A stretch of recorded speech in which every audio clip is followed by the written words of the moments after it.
It's our responsibility. You know, we take on that responsibility for not just our children, but for all children, and for how we raise men and women to be respectful of the land and the water and those teachings that we put into our young people. And she shared a story of her youngest daughter. And so Bob said, because she chokes me up every time she shares a story. But she shared the story of how when our young girls decide to have their ceremony on our holy mountain, which is out of the jurisdiction of the United States, right? They put us as prisoners of war on the reservation. That's where we're supposed to stay. But our young girls are choosing to go back to their land, where they're connected to the earth, and they're having their ceremony there. And when that decision is made, my sister and Renelda step in, and my dad, and they step in and they fight, and they say, you know, they have every right to choose. And my sister at this time is fighting to have the ceremony at the top of Mount Ramses in Chasian, to Treasure Park, where, you know, where we go, where we run every year. And she's fighting the Coronado forest because, you know, they want us to be still in that confinement. And Bonset reminded her it's not just the top that's sacred, the whole mountain is sacred. And we were able to have the ceremony there at our flag. And the wonderful part of that is our young people are waking up, that connection, you know, and as mothers, that's our responsibility. And to never give the spirit away. That spirit, we were all given that because we're a part of creation. So she expressed that's what's so important, is to understand the difference between a religion and the spirit, and know that we have that spirit, each and every one of us, and that we have that direct connection to the Creator. Dr. Pavi, who has been all over the world, from Palestine to Honduras, Taiwan to Oak Flats, and has stood by indigenous people and marginalized communities in the struggle for freedom and human dignity. He shared with us his search for identity, to find out who he is and his beliefs. And he shared his one example of a realization he had when he accompanied my father when he walked off the reservation, when he told the United States government that he was no longer going to be a prisoner of war, and he walked off the reservation. And Steve shared the story of being with him. My dad and Bonset ran the whole way, and how it was raining. It rained so hard. And I remember, because we were all soaked, and we were still going, and he shared his experience with my dad about becoming free and realizing that we've all been chained. We all are victims of this colonization in this corporate world, and how it is to let go of those chains.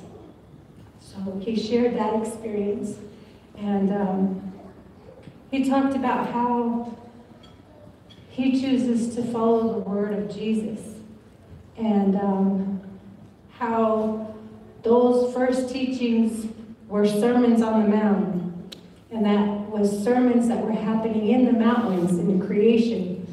And so that's how he chooses to move forward. So through that session, through our religion and spirituality session, the hope was that every one of you could connect with the stories of the personal experiences that were shared, because it's going to take us to open our eyes to realize our connection with the Creator and understand the Spirit. That way it's going to equip us with the tools to move forward and fight this evil, this darkness that's out there. And so this is our panel. Please give them a round of applause. Thank you.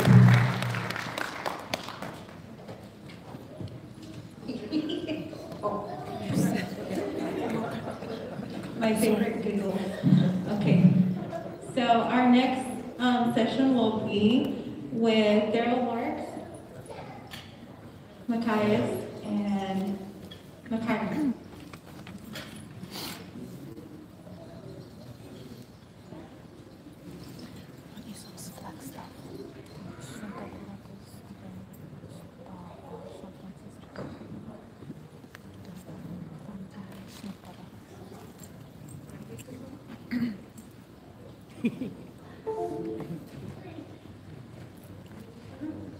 To jest dzisiaj Święta Góra, nie? Tam nie powinno być w ogóle tego resortu.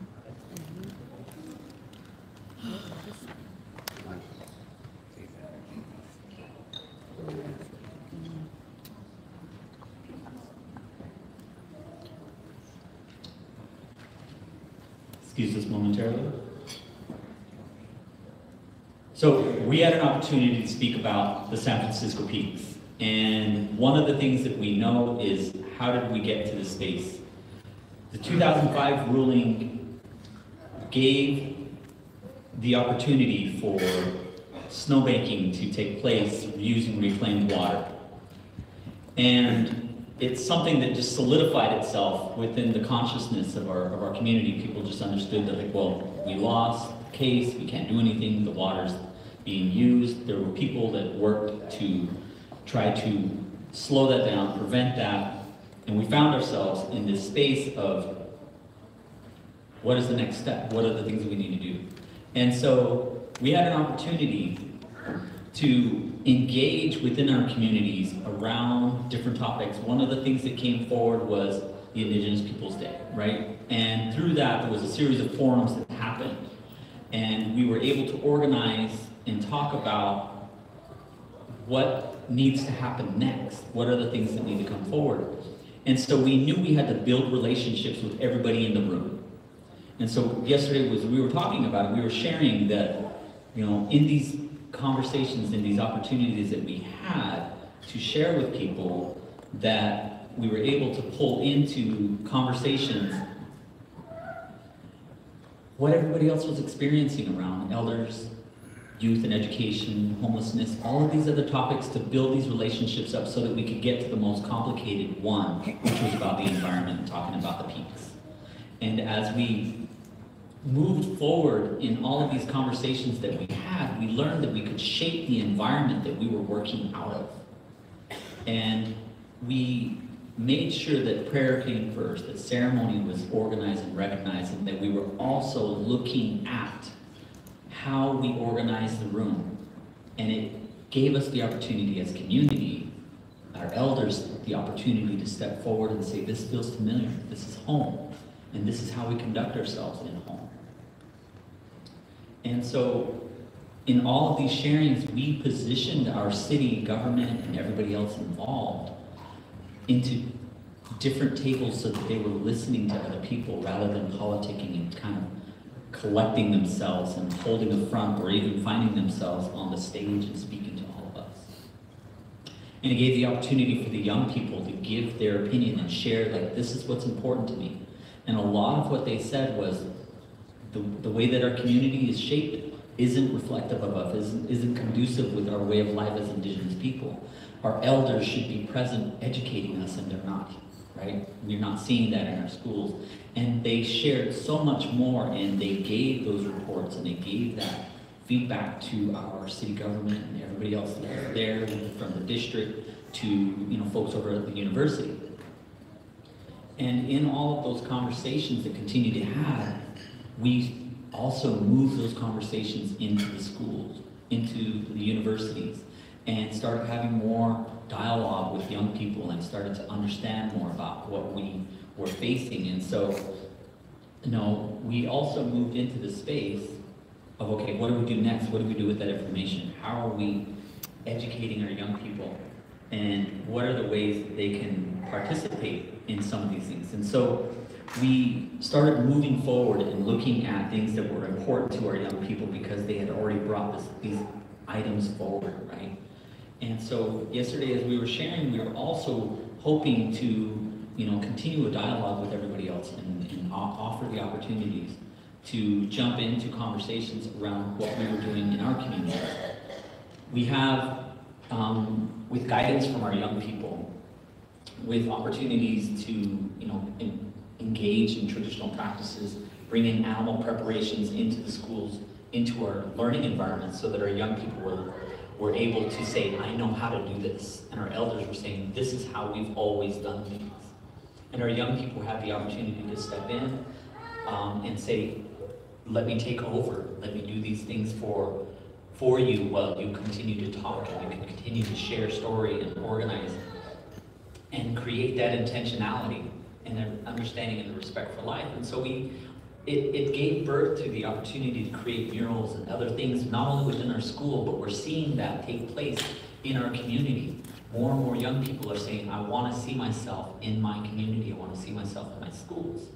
And be able to identify and find, say, these are the places that are conducive with my environment, my learning, this is a space that's restored and I'm with my community, I'm able to celebrate my identity and recognize and organize what that looks like. And we were starting to see that also formulate within our other communities that we share space with, our Spanish-speaking communities, our Black communities, and so on and so forth. And so each of these times that we had these opportunities to engage with folks, we were able to go into, more depth and start addressing some of the stuff that was happening in our government a little bit more directly. We were putting our young people in front of the podium, bringing our young people to meetings at school board meetings and so on, to voice what they wanted, what they needed. And so it continued to inform us of what we should be doing. And so we were working to make sure that we were taking ourselves into spaces that young people were gathering in, whether they were going to camps or that they needed to have connections understood. And so we expressed to them, why is this mountain important? And helping the young people connect those dots as to why maybe somebody might be dressed the way that we are. Why somebody might say, well, that mountain is sacred, that mountain's important. Water is life. What does that mean, right? To other students that are still learning what that is, or to young people who come from a different community that don't have that upbringing, don't have that knowledge. And we recognize through all of these different practices, all these different things that were happening, that science was one way to help connect to them. And so we were talking about the science of culture that, we know as Indigenous people, just as we've done this in the last 2 mornings, we've stepped outside and we were part of prayer and we were part of ceremony. It was, as Winsler had shared with us, you have to step outside of these walls, to step outside of that box to see your connection, so that when you're praying, you're not distracted by everything else in that space. And so when we had those opportunities to share with the students how science, how the world itself operates, and how it feeds into us, they started to make those connections, and they started to understand what was sacred and what was important.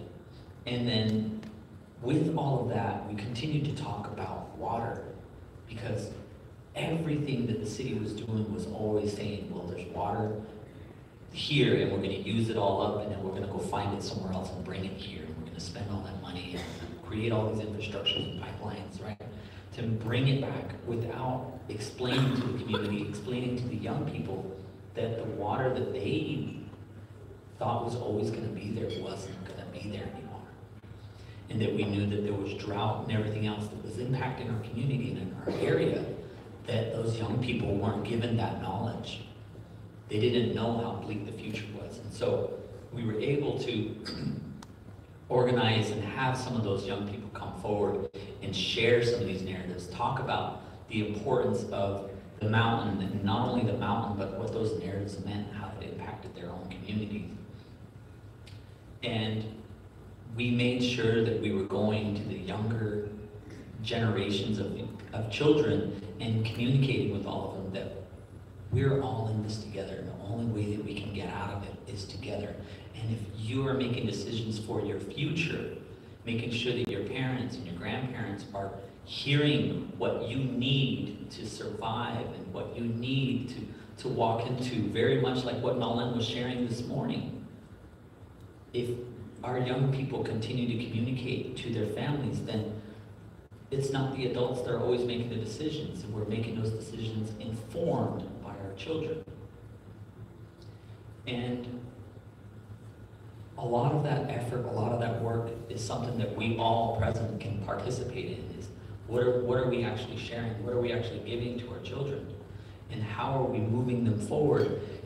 And what we found was that the city government was listening a little bit closer. There were people in those offices that made those decisions that might not have been elected, but they're the ones that put the paperwork in front of the elected officials. So we started putting students in front of them and saying, here's what we want, here's what we need. And so we have here an image of our city management that works around water, sitting down with students, and those students are telling them, this is what we want. This is what we should be doing. This is what we need to understand about what the water looks like and what the future of water looks like in our community. And all of this is really important to us because what we're really trying to get back to is the mountain. What is the city doing? What's the region plan for that? What is Snowball continuing to perpetuate and saying, well, we use reclaimed water to make fake snow so that that snow can be used for recreation, which generates jobs and profits. But our young people are now understanding that that mountain is important to not just Indigenous people, but to all of us. So why would they want to go up and desecrate? Why would they want to go up and participate and perpetuate and endanger their own futures by encouraging, supporting an organization that's contaminating their water? So many of the students that we met with and many of the students we've been working with, these young people are saying, no longer going to go up there. No longer going to participate in skiing and snowing, and I'm going to tell my family not to do the same.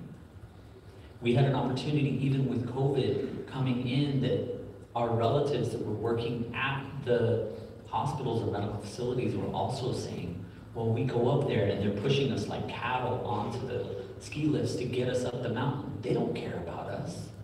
They just want our money. And so we had a lot of non-native people saying that and bringing that back to the space. And so it started changing more and more of what our politics looked like, what was happening in our schools and what was being educated.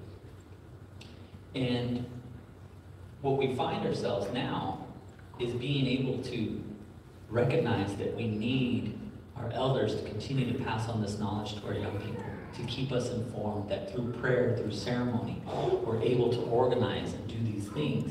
Because what we're seeing now, just as we were coming down yesterday, one of the things that we got to do was sit down with the forest supervisor, the youth did, and they got to say, these are the things that we want. These are the things that we need. We had an opportunity to sit down with folks that are organizing and writing out the MOA that was expired in 2015, the new agreements that the Forest Service should have with tribes, and they were saying things like, that we want to restore the name of the peaks to the names that we identify with and we know. And that we also want to make sure that we're taking into account pilgrimages and things that are important to us, sacredness.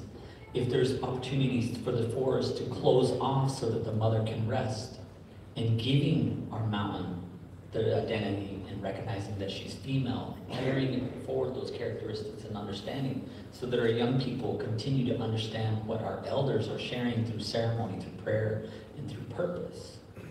And making sure that we know that this is important to us. And what we're finding now is that as we're shifting all of this thinking and the behaviors in our community, not only are we reminding them of what's important and what is sacred to us, but they're also starting to say that it's important and it's sacred to them.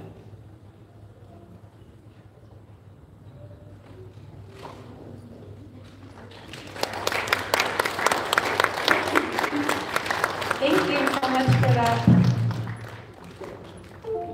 I've actually been to San Francisco Peaks when I was young, and it was with the Spirit Mountain Runners. We ran all the way from San Carlos with the staff. We ran all the way to San Francisco Peaks.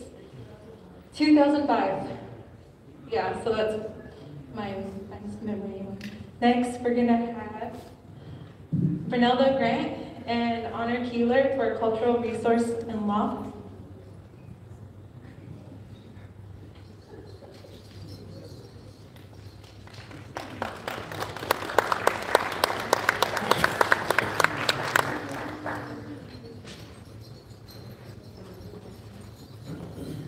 Let's do a raffle first. Last game. So if I can remember what we talked about yesterday. My name is Brunelda Grant. I'm the Director of the Historic Preservation and Archaeology Department with San Carlos Apache Tribe and member of the Apache Stronghold. And Honor, just introduce yourself. So hello everyone, my name is Honor Keeler. I'm a citizen of Cherokee Nation. My family's from the Bartlesville area in the northwestern part of our nation. And I work in sacred lands protection and international repatriation.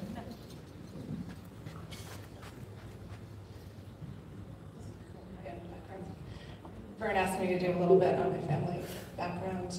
My grandfather, many years ago, was principal chief of his tribe for 26 years. And back in that time, tribes across America were facing termination. And, you know, I think about that time and I think about what we're facing today and now, and I see a lot of parallels to what's happening to us. In sacred lands protection in particular, during the 90s, when my father was involved in some efforts around the country, Medicine Mill Coalition was one of them. It was a good time. And some places and some of our court systems began to recognize the importance of protecting sacred places and passing legislation to protect our ancestors, like the Native American Graves Protection and Repatriation Act and the NMAI Act, and amendments to the National Historic Preservation Act. But we're at this moment in time when we look at these laws and they've been eroded. We look at the funding that's not provided to them, to our cultural resources departments to answer hundreds of consultations that are coming into these offices at once. And we have to get louder about revealing the prejudice that exists within the system. As Winslow Nosley shared earlier today, we're the ones fighting this. I'm a descendant of people who have fought for hundreds and hundreds of years to protect our lands, and we got removed out to Indian territory from our southeastern homelands. And today there's vast amounts of looting that's occurring. Our ancestors and cultural items are leaving the borders of not only our native nations, but the United States, and going overseas and are entering into these markets that exist. And it affects every single tribe here on these lands. So in my work, I work with tribal nations to try and find them, to bring them home. But what a lot of people say is that this disrespect that we're seeing that is perpetuated not only to our ancestors is a disrespect that's happening to us as well. And we have to end it. And we have to be loud about it. So I shared a little bit more than Vern asked me to share, but we talked a little bit about this in our sessions. Thank you, Anna. So we thought our topics are government and cultural resource laws, because we have to really know why we're going through these ups and downs, because there has to be some system that people are looking at and reading about and following, some form of guidance, some agreements, some paperwork that says, here's how we'll understand how this construction is going to occur, how this area will be mined, for example. There has to be something. So there are things out there that the government tends to follow. So we try to, first of all, try to keep things moving, not have everybody fall asleep because we're dealing with laws and definitions and whatnot. So we put candy on the table first, and to raise your sugar levels. And we started off with introducing ourselves, and then our session went to perspectives. Like, we started with how I run my department, how I was raised, because it opens up a lot of the situations where tribal nations are in right now. For example, if it wasn't for me being raised, Apache being my first language, English being my foreign language, being encouraged by my traditional family, which is small, a small circle, but great in faith and great in prayer. My elders and my mom and everyone encouraging me, even cousins, and even, I know Winsler's mother was around a lot when I was growing up too. And she was my mom's, they called each other sisters. And they always said, do your best you can. My grandma said, go off the reservation, go get your degrees, get your schooling and learn the white man's way, come back to our people and be a weapon for the people. And I always listened to that. I always thought, how could I do that? And one situation, when I was young, my grandmother told my mom, who was ready to beat me because I was riding my bike around these boiling medicine pots at my grandma's house. And little bits of dirt were flowing up, and my mom said, don't do that, you need to stop. And so I said, okay, but I wanted to make one more circle around the fire, with the boiling medicines. So I was finishing that little circle, my mom grabbed me and threw me to the ground, threw the bike. With the bike, I fell on the ground, and she started to beat me because she wanted to know that she was serious about me not doing that again.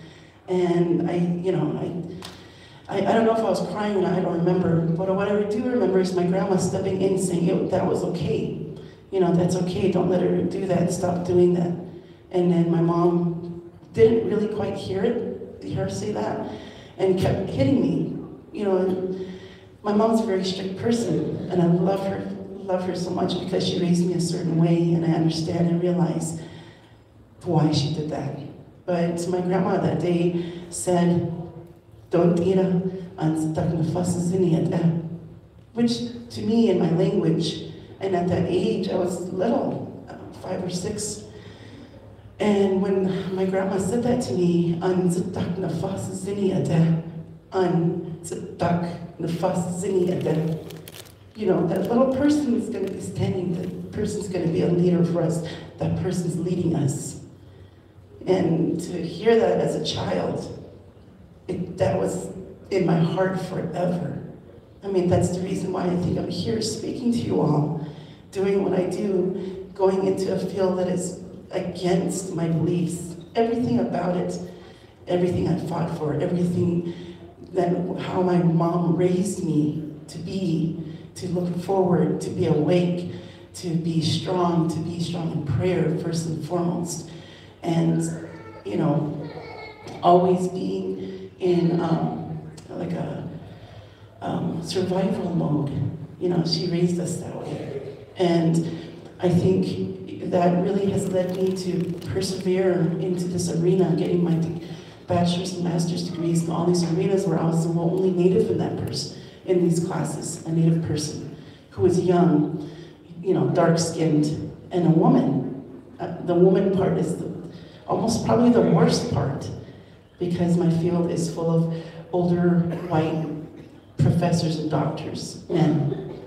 And so all these things, I think really mattered into this session being put together, because these stories, our personal stories, our personal histories, our trail, our life, like I mentioned yesterday, we wanted to start, our session out like this, and we did it this way. And we showed pictures of elders praying, of consultations, of ceremonies, of gone crown dancers, medicine people, sunrise dances. We had those as the first and foremost, and how we manage it as a department, as a director of this department for my people. It's all run the way a traditional Apache person would run how to handle crown dancers' headdresses, how to handle photographs of things that shouldn't even be photographed at all, how to deal with people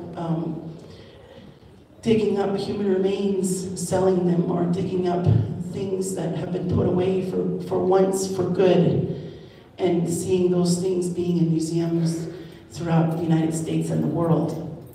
So those kind of things are things that we deal with on a daily basis. It's not even, I just can't imagine how emotional it is to do what I do and to teach some of these intense things to Vanessa, who's stuck beside me to continue to learn. There's not a lot of people that want to do this.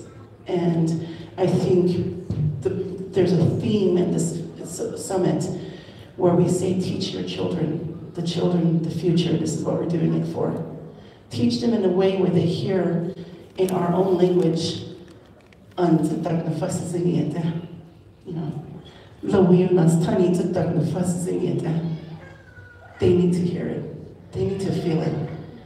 And that's one of the big things of why I think, you know, this movement, this us being here together is very important.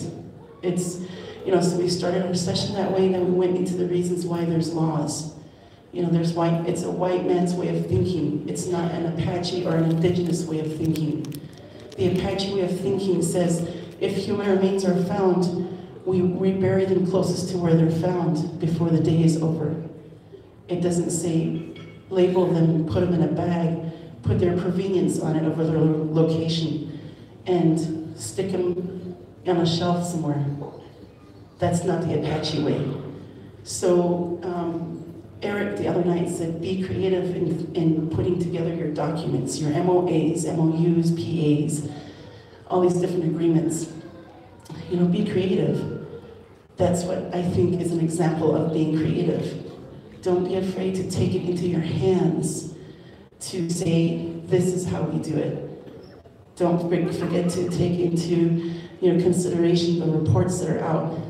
A lot of times it says Apaches moved into this area 400 years ago.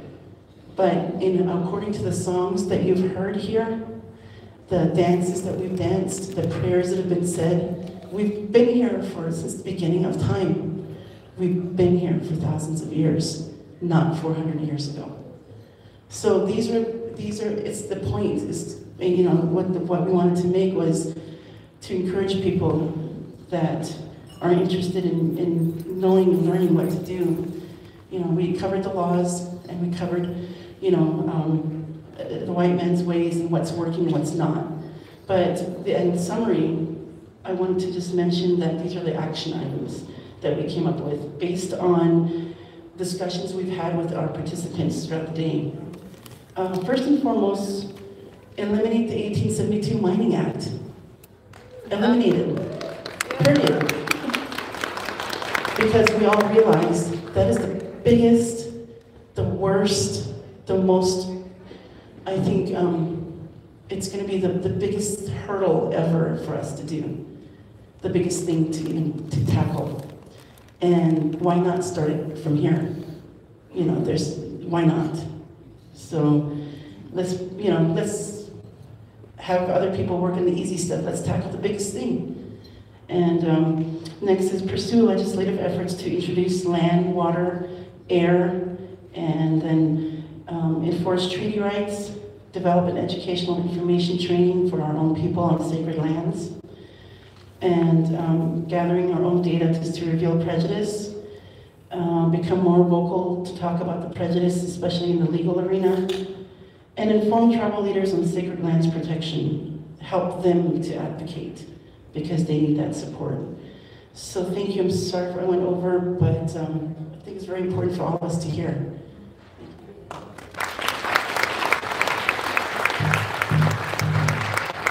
Thank you, Ronaldo. Next, we're going to have history of colonization and capitalism, which Teresa knows you.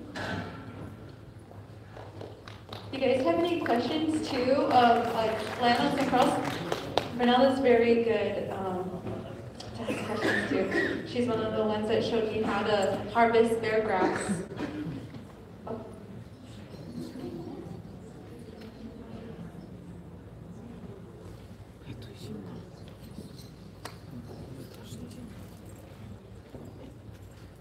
So, my name is Teresa Nosey, and when we were planning this summit,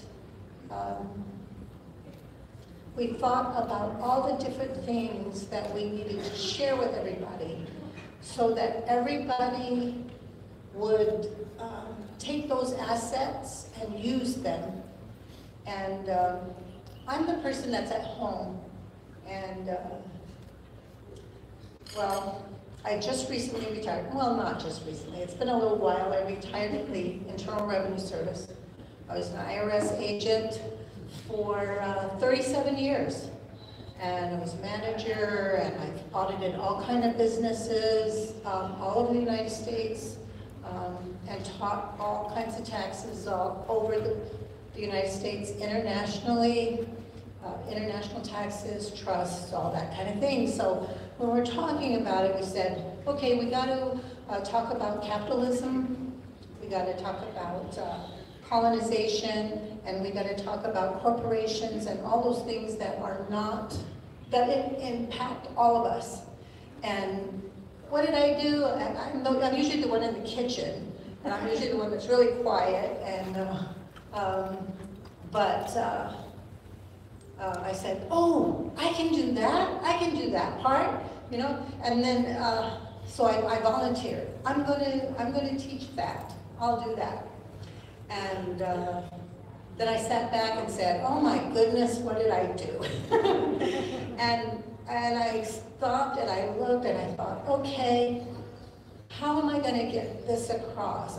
It's not taxes, and I'm not going to teach it like taxes. And so I sat back and I looked at my family, and I have a great family. My kids are just awesome, and my grandkids are just wonderful, and I am so proud of them, and I don't know if I tell them enough. And I said, okay, what do we do? What do we do now that we didn't do? And so I looked back at myself and I said, well, what am I teaching them, you know? I know wizards are always talking, and they're always telling them about life, and we're taking them back to reality, and we're teaching them all these things. And I think about me, and I think, okay, what do I do? I'm the one in the kitchen running around. I think I'm always saying that I'm ADD because I can never sit down. And so I'm always the one in the back standing or making sure everything, you know, everybody's got water, or everybody, you know, that's me.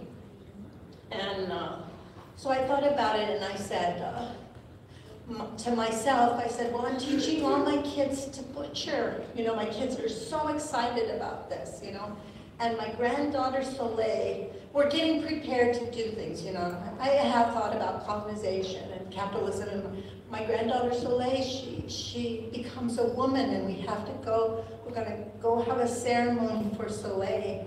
And so that took priority, and we went forward and we did what we needed to do. And when I came back, I said, you know, that's it. That's what I need to talk about. I need to talk about me. There's so many things that I don't talk about, that I haven't talked about. And this was the very first time in my life that I've ever really talked about me. And so you guys gave me that opportunity to talk about how my life was. And the reason that I needed to use that is because of capitalism, about being colonized, and being ashamed of who you are. And so I said, well, I'm going to tell a story about me, how I started with a family where we were very, very poor, and how we came on all kinds of challenges, but we never talked about it. We never talked about that. And then when I became an IRS agent, I learned all these things about capitalism, about corporations, about how the world works and how the economy works. And so my class was about that. But to bring you into, it's about you. All these things affect you. And we're all caught in this system that we're in, and how we relate to other people is really important, and how we share those things is really important. So what I did was I thought, okay, I'm going to talk about colonization. I'm going to talk about how they moved over and they brought their little stores over, and how those stores controlled us. And I said, okay, I got to make it an example. And I said, they brought their little Circle K over, you know, when I was telling the story, because that's where we're at now. We're running to the little store and back because they brought that with them. Before that Circle K was here, our center was the earth. And we went to the earth for those things. And we made sure that next year we would still have those things. And that's how trade came about. That's how we used to be. And then I said, okay, I gotta tell them about capitalization. I gotta tell them about corporations, and how we say, we've gotta stop the corporations. They're doing this, they're killing us, we gotta stop it. Well, how does it change? But we also gotta realize that we're right in the middle of it because of our retirement plans, because of our 401ks, those types of things. And so I wanted you to look at where you were in your life. So the one thing that I wanted to share is that knowledge is power. If you don't know about something, find out about it. Find out where we are. Find out where we are in the world. Because the United States is only one cog in this wheel, and their power, they have to fight about it. They got to get another rock to throw at that kid, and that kid's got another rock to throw at that kid, and they don't have the mentality or the thought that the Creator is where we should respect, that we should be able to take from the earth and know that what we take is going to be there next year too. And so in teaching all those three things, I just wanted to share with you where you are, and also know that the things that you teach, that you bring your kids in, you bring them in and you teach them what you know, but be truthful with them about where you got to where you are and why you made those decisions. And if you're truthful with them where you got to where you are and what you need to do to get them to think about it, they'll listen. But if you don't tell them anything and you just go on like they should know, they don't know. I didn't know for years. I was completely colonized until Wizard's mom said, "You got to say something. You got to say who you are. You got to talk about it, you know." And so she really helped me, and I just wanted to share that, and I hope I did, and I hope I was able to at least let you look at where you are in your system, and that we're all caught in this, and where you are in the world. And thank you.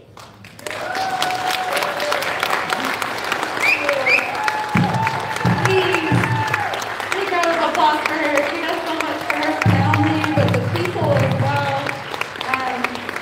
The Apache people. So next we will have Indigenous Youth, Spirituality, and Resistance with Nolan Pike and Berkeley College Prep Youth. They have class, they have school, so they're unable to be with us today. Please welcome Nolan.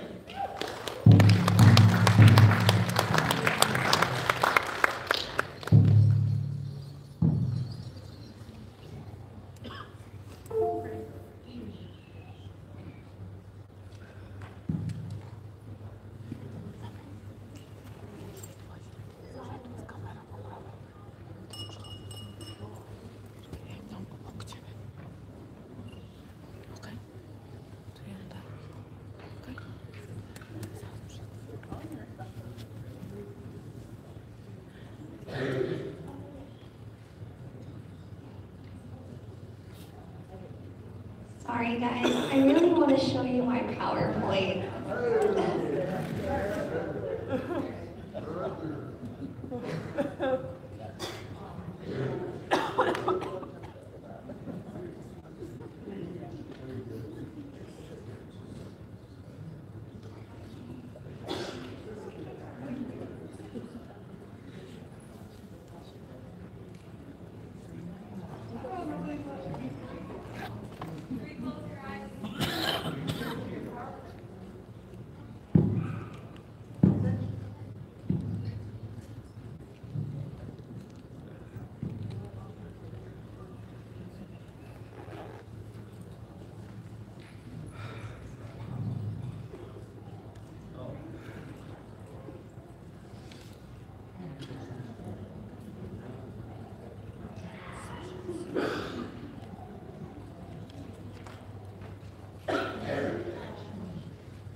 Okay, well, good afternoon, everyone. It's good to be back on the stage, and thank you guys for surviving the day. I mean, just imagine all the knowledge we've all had to intake in the last couple of days, so let's give yourselves a round of applause. I'm excited to see what everyone will come up with as we leave the summit after today is over. So this is my PowerPoint that I'm very proud of. It has a lot of pictures, and overall it was a reflection of Indigenous youth and resistance. Here I have, saving the earth starts with you. And I wrote a little quote, and it says, no matter where we walk in life, we are tied to one common place, which is the earth.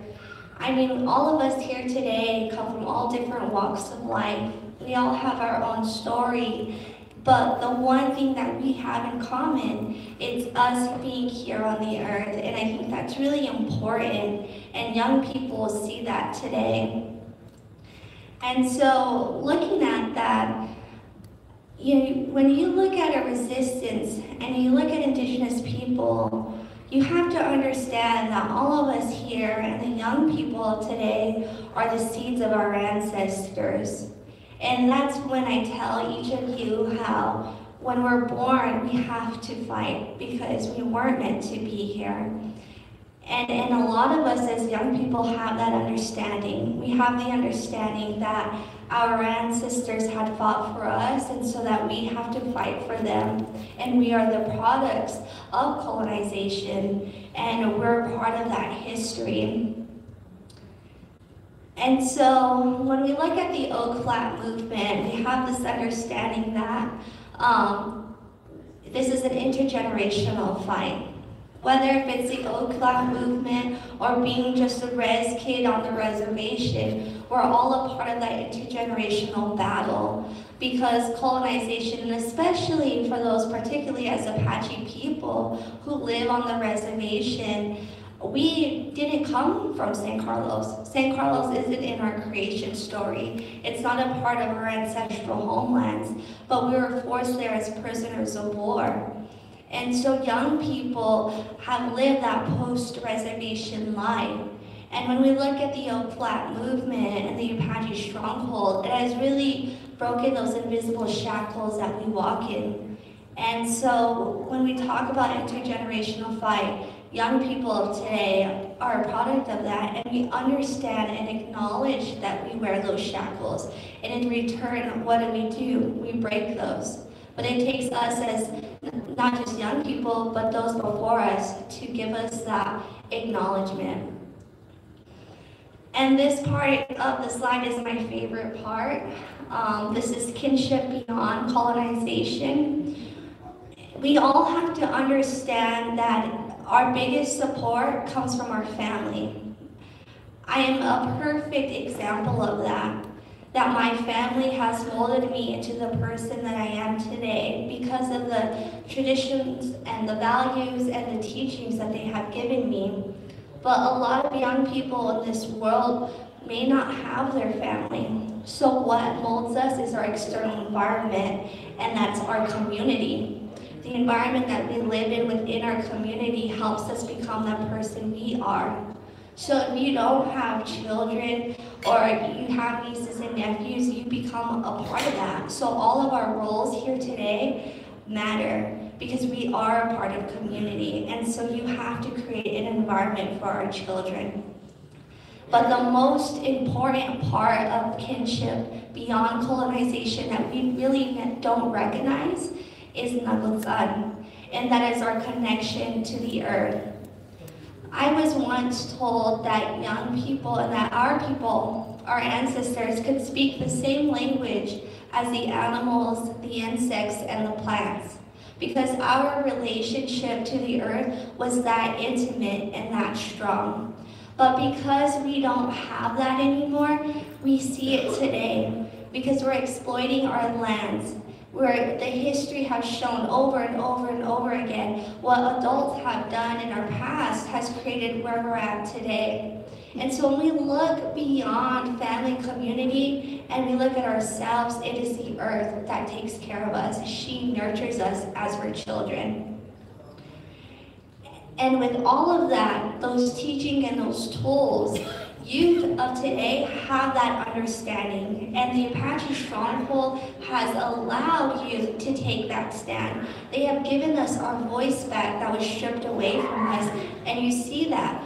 I was able to testify in front of Congress at the age of 13. We have leaders like the Brophy Native American Club taking action by running and going back to spirituality. So we see young people today taking so much more action than we realize. Apache spirituality for young people and spirituality to the earth plays a critical role. It plays a critical role because they don't even know that what they're doing in their everyday life is an act against oppression. Young Apache girls having their sunrise ceremony is an act against religious oppression that the United States government is currently trying to take away from us. And so what you can do as adults is create an environment, is to start sharing knowledge, create a support system for young people, allow us to sit at the table, and allow us our voice back. And the Apache Stronghold has embodied that movement for young people today.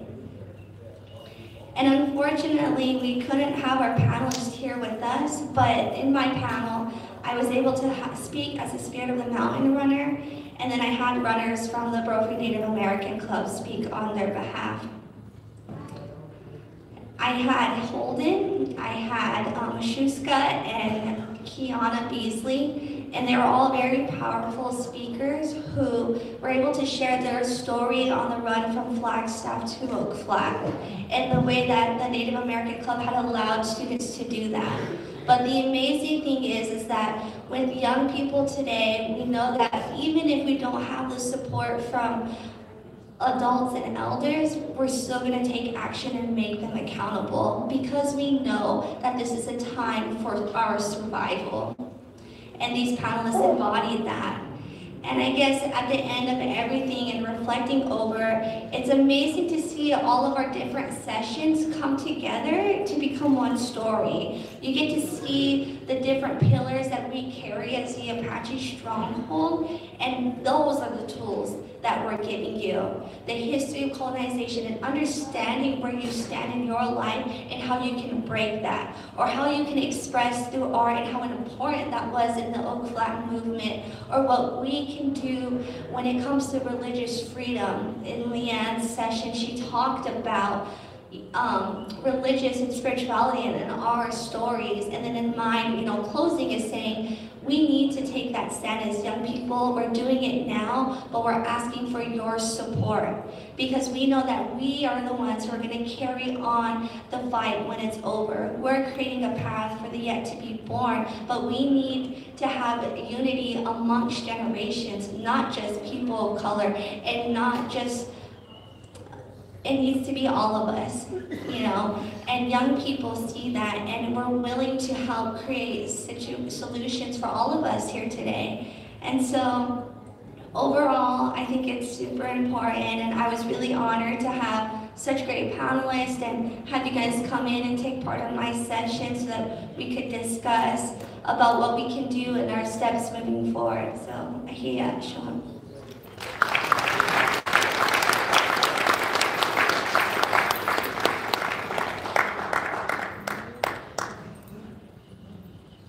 See this QR code? This takes you directly to the Apache Stronghold website Take Action page.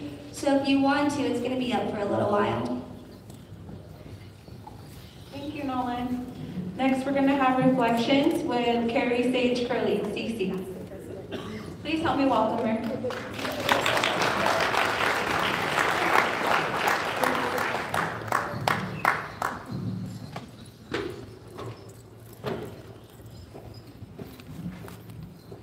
Good afternoon, everyone. Dagote shi Carrie Sage Curley konze shi kaizit eden shemosine Curley konze peridot yugon shli. So yesterday I had the opportunity to hold a session called Reflections. I want to thank the Stronghold, my spiritual family, for allowing me to express myself in an art form as an artist. As a young girl, I've always loved art. I always doodled when I should have been paying attention to other things. But I've always had support of many peers in my life, mainly one being my family. And I'm really thankful too for Winsler, for all that he does. He shared, I'll share a little story when I first met Winsler. He was, I believe he was the chairman, or I can't remember, I think he was the chairman. And we were there at the old commodity center in the community, and right next to that he had built a gym, a little local gym, and there was this man just running around this gym, you know, and I caught him, and just hearing him speak for the very first time, it changed my life, and I never met someone where I had to just shake their hand. I said, I didn't shake your hand. You were a very wise man. What he just shared with me within those last 20 minutes, it changed my life, and I looked at this man differently, because there's not so many people in the community who speak up and talk about and fight for the land and the water. And that was very beautiful. And alongside Winsler, he's been very supportive of me in the community as an artist. He has purchased some of my artwork, and he sees more of an insight to it. And that's what I wanted each of you to interpret art the way that you want, because there's no wrong way about it. Each of us sitting at these tables, you're seeing different perspectives, and I'm saying that there's no wrong way about it. Each of you can look at the centerpiece and you'll see a different, a different shape, a different form, a different shade of colors. And that's what I want to interpret in my session, was really not much saying too much, but more visual as an artist. And I shared with many of you that, the world's shapes, its colors, there's volume, and to look at the world in that, to take the time, like they were saying, to take the time to look at the earth, to take the time to look at these things and have them speak to you, and not just think, oh, it's just a tree, right? Because today in our cars and our vehicles, we're so quick to bypass the land. So when we do these marches, the very first march, we got to see everything, and that's what Windsor talks on, is you see the trash, you see the dead animals sometimes, that we walk past. And that's just the slower pace, and that's how our ancestors walked the land. They didn't have a car. They walked. If you're, back then maybe rich or prophet, you had horses, and taking that time to walk the land. And that's the very last end of my session, was I wanted each of you to kind of use that brain, to use that creative side of your brain. Many of you were stuck looking at the stenciling outside and, oh, where do I begin? Because I had all these colors for you. And it was beautiful because a lot of you took courage to spray paint. And that's my mission as an artist in my own community in St. Carlos, is to put a pencil in a young person's hand, put a paintbrush or a spray can to get their minds thinking and something positive, to express themselves in a healthy way. And that was my session, to have each of you express that session. And I had a visual of a 6-minute video, which impacted some of you, and I'm really grateful for you. Some of you that opened up yourself to me and to shed those tears, because that's how powerful it impacted you. And that's the form of art. Like I said, ever since Windsor has given me the platform to stand beside him and pray with him, and with his grandchildren and his nieces and nephews, his daughters, I'm very blessed, and I brought my art as a weapon to bring a message to the people, to our own people, about the water and about the land. And I never looked back for that, and it's opened up many more doors for me. So Windsor and your family for being such a huge support of my art and believing in me. And just like Nilin, her believing in the youth, believe in those young people, believe in who they want to be. And I tell my family and my friends, dream big. You never know what kind of dreams you'll make happen. So with that, being a dreamer and a vision, I'm going to share a story now with you all. So Johnny can come up, and he's going to drum. Again, visual, right? I want you guys. This is something that I had a display on with Nejoni, and Nejoni was, I'm so grateful for her and these girls for when I have something, a vision in my mind, that they support me. And she had her buckskin and her rebellion, that she became, a woman and dance, and all these prayers that were made for her to wear this shield, that she became a woman. And I'm gonna just share the story about what I first saw for the very first holy ground when I came to Oak Flat.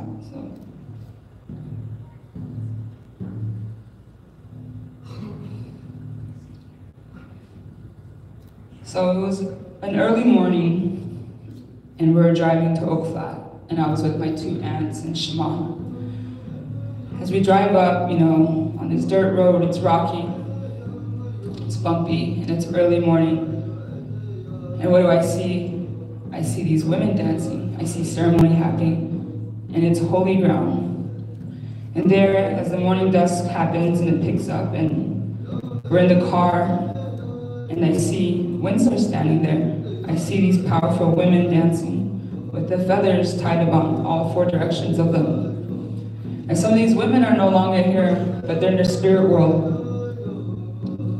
And it's something that I, as an artist and a young woman, as a Nan, that vision of seeing our elders pray, that vision of seeing people pray and dance on Nigostan is something that I will always cherish of them.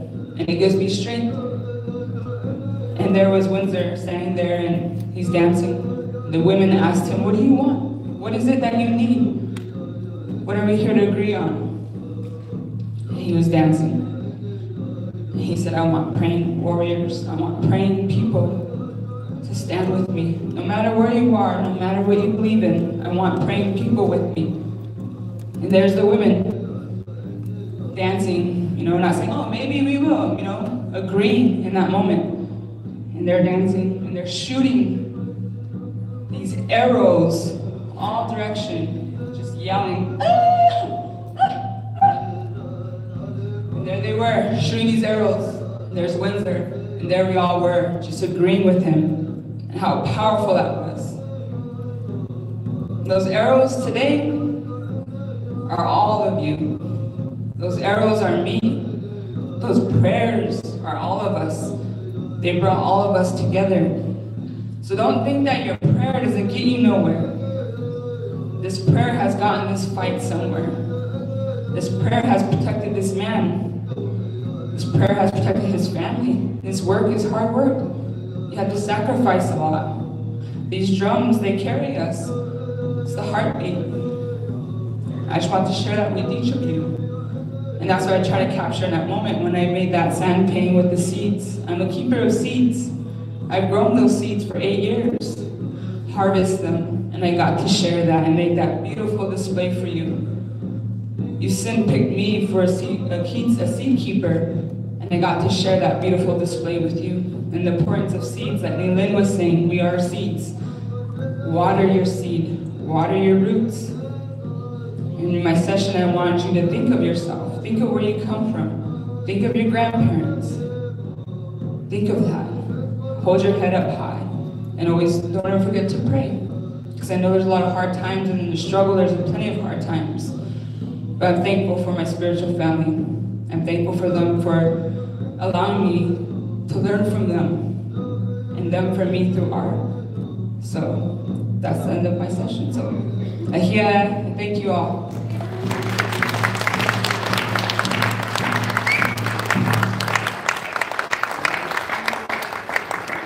Such a nice visual.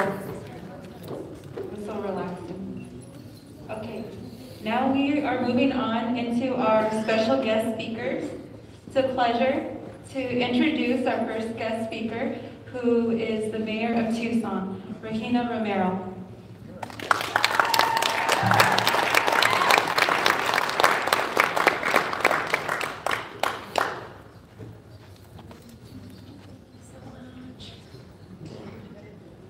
Buenos días. My name is Regina Romero. I am the daughter of Jose Romero Noriega and Josefina Arbizu Durazo. My family has survived and lived and thrived in the Sonoran Desert for 7 generations, and that is including my children born here in Tucson, Arizona. It is an honor to be able to share this space with you all today. I have followed and supported the work of Wensler and his family in the Apache stronghold for many years now. Today I am humbled to be with you here in Tucson, the city that I have the honor to lead as mayor. These are the lands that have been stewarded by the Tohono O'odham since time immemorial, and the Pasquayaqui people who have lived in the Sonoran Desert for thousands of years. The Sonoran Desert is one of the most biodiverse and incredible ecosystems in the world. We are blessed with tall and robust 100-year-old saguaros, some of the most beautiful pollinators, sacred wildlife, and rock formations that go back millions of years. I want to acknowledge the organizers of this event, Leon Bighorse, Vanessa Noisy, and many others, the presenters, the workers who are taking care of us in this venue, the friends the hands who picked and prepared the meals shared in this summit. I also want to thank you all for the prayers and the songs that have been shared in this sacred space. That medicine is needed to continue to fight for the protection of sacred sites around the United States. Before the creation of public lands, Arizona was home to several tribal communities with their cultural and ceremonial practices tied to the sacred land. Places like Quito Vaquito Springs and Oak Flat are sacred places where offerings are made, connections with ancestors are reaffirmed, and visions for the future are made. The Quito Vaquito Spring, located in Organ Pipe National Monument, is a sacred site for the O'odham people. It is home to endangered species and a source of fresh water in the middle of the desert. This is incredibly rare.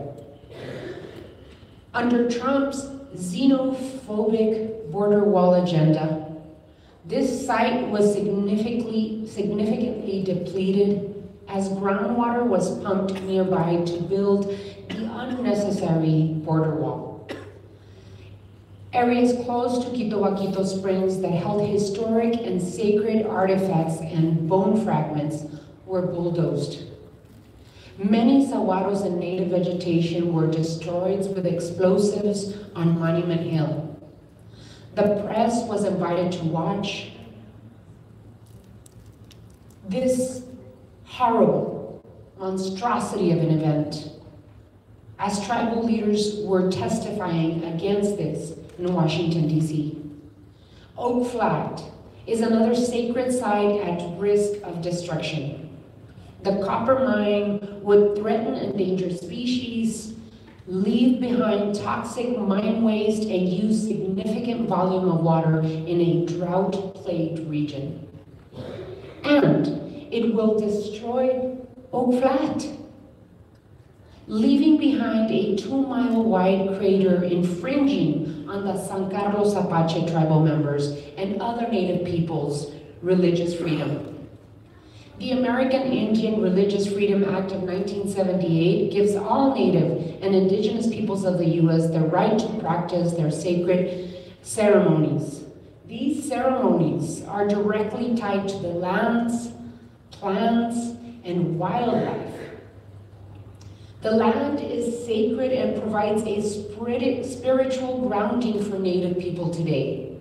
Without rituals, ceremonies, and songs, these ancestral ways of connecting to the land are another attempt at cultural genocide. I strongly support Congressman Raul Grijalva's Save Oak Flat Act.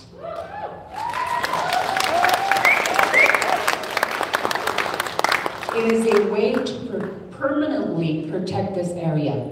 And I am pleased with the latest federal ruling to delay Resolution Copper so that it comes in front of the full Ninth Circuit Court.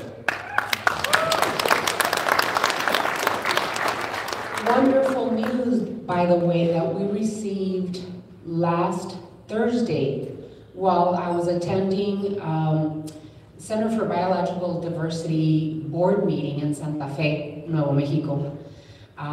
We left our board meeting knowing that this ruling was going to come in front of the full court, and it was a beautiful way to say goodbye to each other on that board. The San Carlos Apache tribe, as other tribes, are in their right to demand protection for sites that carry their people's traditions, ceremonies, and healing, as are the Tohono O'odham people fully in their right, to be horrified of what has happened at Quito Baquito. We have the responsibility to help make sure that these sites are protected, and that in practicing our religion, that our sites that are sacred for our people are protected for generations to come. I'm happy to be here. I'm honored that you thought of inviting me, and you have my full support today and always. Muchísimas gracias. Thank you.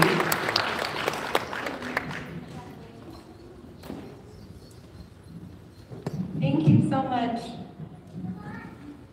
Regina. Next, we're going to call our next special guest speaker.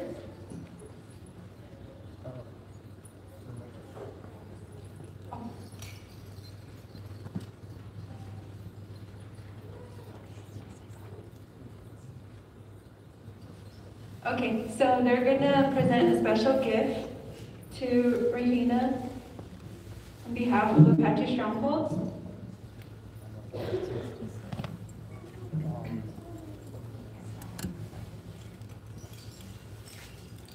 A burden basket and a necklace.